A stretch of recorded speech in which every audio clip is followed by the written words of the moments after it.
Video કરાવીએ ને બોલો.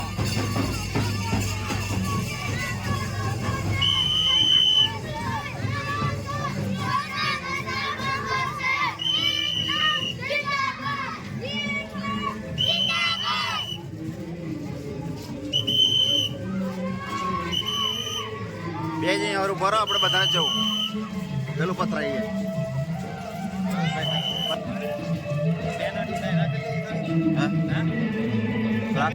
સાહેબો અને બાલવાટિકાથી ધોરણ 8ના તમામ ભાઈઓ તથા બહેનો અને અમારો સ્ટાફ, તો આજે આપણે રાષ્ટ્રીય પર્વ નિમિત્તે આપણે જે પધારેલા છે, તો આજે આપણે ધ્વજવંદન વિધિ કરવાની છે. તો આપણે એ શરૂઆત કરશું.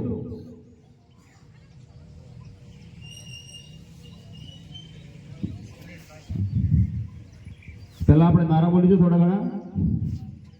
નમ્ર વિનંતી છે અને બધાનું પોતાનું સ્નાન ગ્રહણ કરે. ભારત માતા કી જોરથી બોલો. ભારત માતા કી ઇન્કલાબ ઇન્કલાબ वंदे रोटी खाएंगे जय जवान जय जवान. स्कॉट सावधान, स्कॉट विश्राम, स्कॉट सावधान, स्कॉट विश्राम.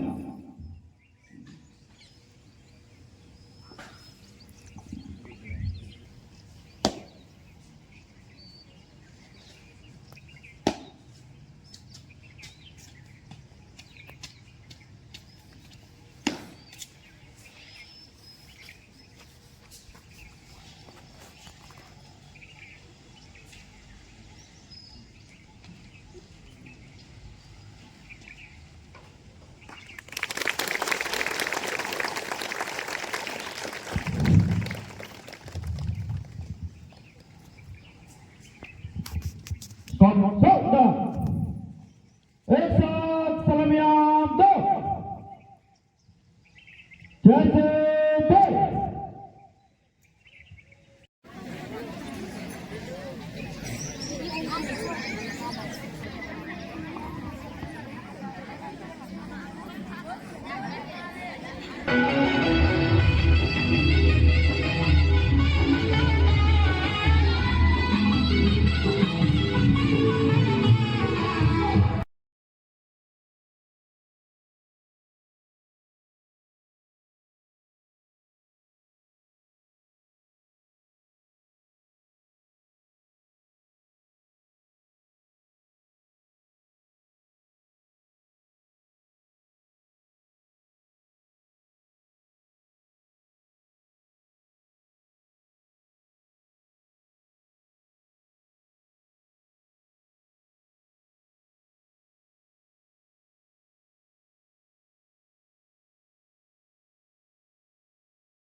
ભાઈઓ, આજના આ રાષ્ટ્રીય પ્રસંગ નિમિત્તે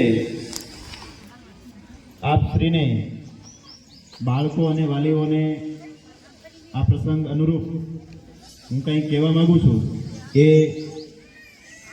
આપણા જીવનની એક મહત્વની ટકોર છે. આપણો દેશ આઝાદ થયો અને ત્યાર પછી પ્રજાને જે સત્તા આપવામાં આવી 1950ની અંદર, મને એમ લાગે છે કે આજે વિશ્વની અંદર આપણે જોઈએ તો આપણો દેશ બધી જ બાબતોમાં આગળ વધી રહ્યો છે. સાથે સાથે બીજા દેશ સાથે આપણે જ્યારે કોઈ યુદ્ધ થાય તો એમાં પણ આપણે ચોથા નંબરની શક્તિ આપણી પાસે આજે પ્રાપ્ત છે. બીજો દેશ કોઈ આપણી સાથે યુદ્ધ કરવા માટે પ્રેરિત થાય તો આપણી પાસે એટલી બધી શક્તિ છે કે જેના લીધે આપણી સાથે યુદ્ધ કરી શકતો નથી. પરંતુ આજના આ શાશ્વત સમયની અંદર બીજા આપણી આજુબાજુના દેશો જે છે એ સામે લડી શકતા નથી. પરંતુ આજના આ યુગની અંદર, આધુનિક યુગની અંદર એ સાયબર યુદ્ધ કરે છે આપણી સાથે.